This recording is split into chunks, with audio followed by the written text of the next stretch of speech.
All right, Hamlet fans, get ready because we are diving into one of the most intense scenes in the whole play, Act 3, Scene 4. We're going to help you get ready for those classroom discussions. So just imagine this. We're in another room in the castle, right after Hamlet's to be or not to be, and that crazy encounter with Ophelia. Yeah, things are about to get messy. Oh, the tension is so thick you could cut it with a knife in this scene. And Shakespeare really knows how to layer it. It all starts with this seemingly simple plan between the Queen and Polonius. They're trying to figure out what's up with Hamlet's weird behavior, but their methods are a little sus, don't you think? Yeah, totally. So they're basically setting up a Shakespearean spy operation. Queen's going to confront Hamlet while Polonius hides and listens in. It's like, nah.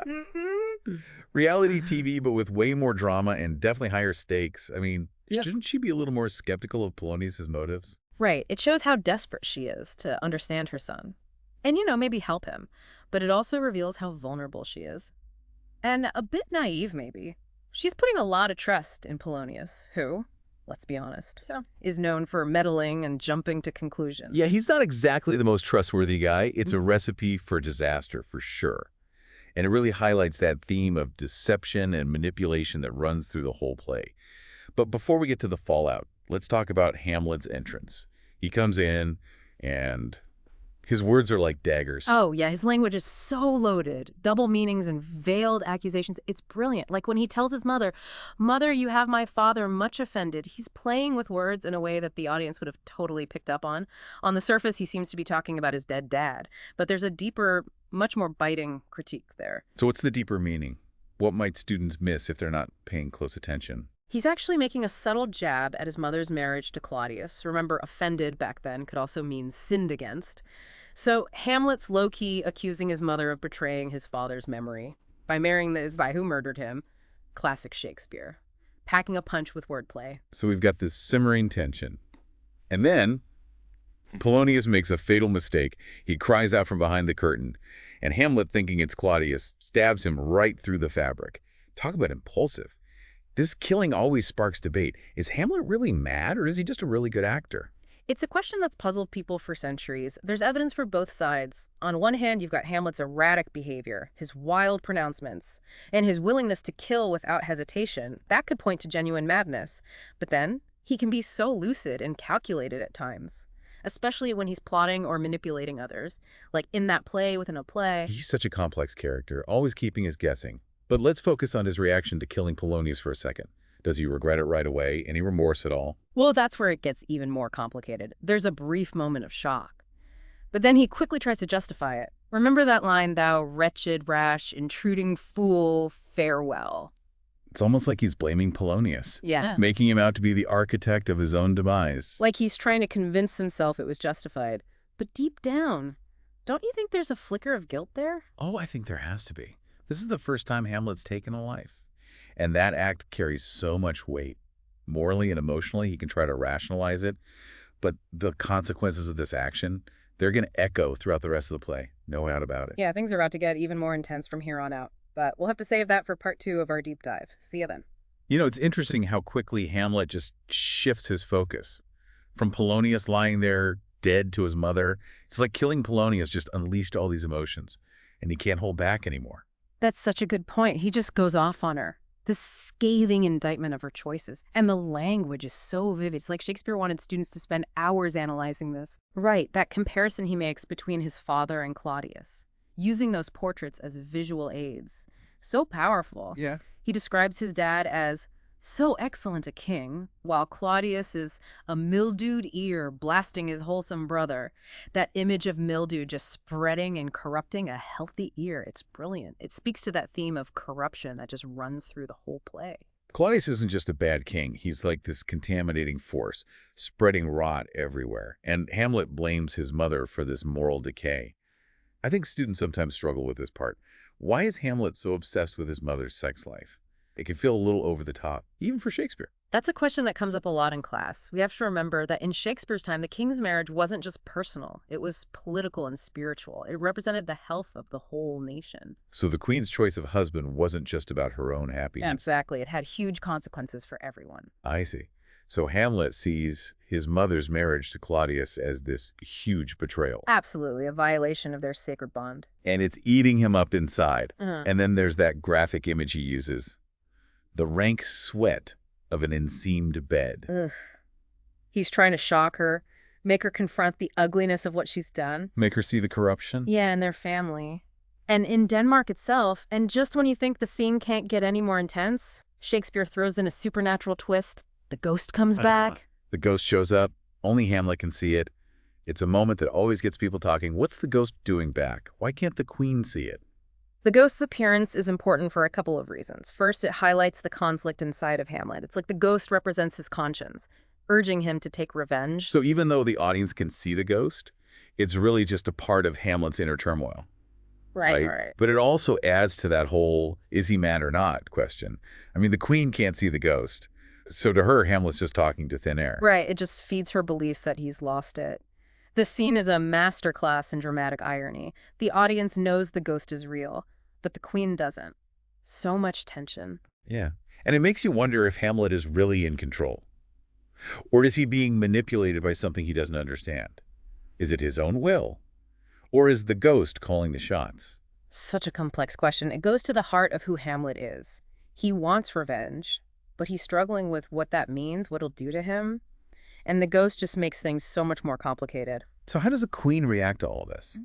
I mean, she just saw her son kill Polonius and talk to a ghost that she can't see. Is she starting to think he's actually crazy? She's terrified and confused, definitely. Remember how she describes Hamlet? This is the very coinage of your brain. This bodiless creation ecstasy is very cunning in. She thinks he's hallucinating. The Hamlet insists he's not mad. He's telling the truth. He even challenges her to test his sanity. Is he serious, or is this part of his act? Another one of those Hamlet mysteries. It's another brilliant example of how Hamlet plays all these different roles. Is he sane, or is he just a really good faker? Shakespeare leaves it up to us to decide. I love that about Hamlet. You never really know what's going on in his head.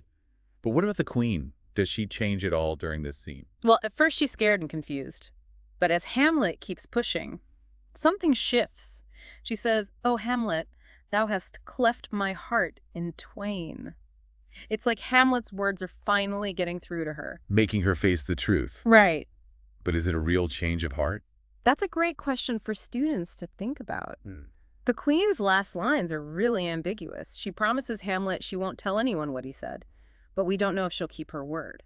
Maybe she's really repentant, ready to break free from Claudius. Or maybe she's playing a role, just like Hamlet told her to. Shakespeare keeps us guessing right to the end. He sure does. And then, just when we think we've reached the climax, Hamlet drops a bombshell. He's going to England. Yeah, and we know that's no ordinary trip. Claudius is sending him away to get rid of him for good. Talk about dramatic irony. But before we get into all that, let's think about what Polonius' death means for everyone. It's not just a minor plot point. It sets off a whole chain of events. It pushes the play towards that tragic ending, absolutely. Polonius might have been annoying, but his death throws the whole court into chaos. Right, and it triggers a thirst for revenge. Why is Polonius' death such a big deal? He was a powerful man. The Lord Chamberlain, a close advisor to the king. So his death leaves a void. And it fuels all those tensions that are already bubbling under the surface. And then there's Laertes, Polonius' son. He's heartbroken. He wants revenge. And Claudius sees an opportunity. He's going to use Laertes' grief to his advantage. Turn him against Hamlet. So manipulative. Claudius is a master at using other people's pain to get what he wants. Like a puppet master. Pulling everyone's strings. Exactly. And Hamlet has played right into his hands. Killing Polonius gives Claudius the excuse he needs to get rid of Hamlet once and for all. And speaking of Hamlet, we talked about how this scene is a turning point for him. How does killing Polonius, even if it was an accident, change him? I think it forces him to confront the darkness inside himself. Remember that line, "I must be cruel only to be kind."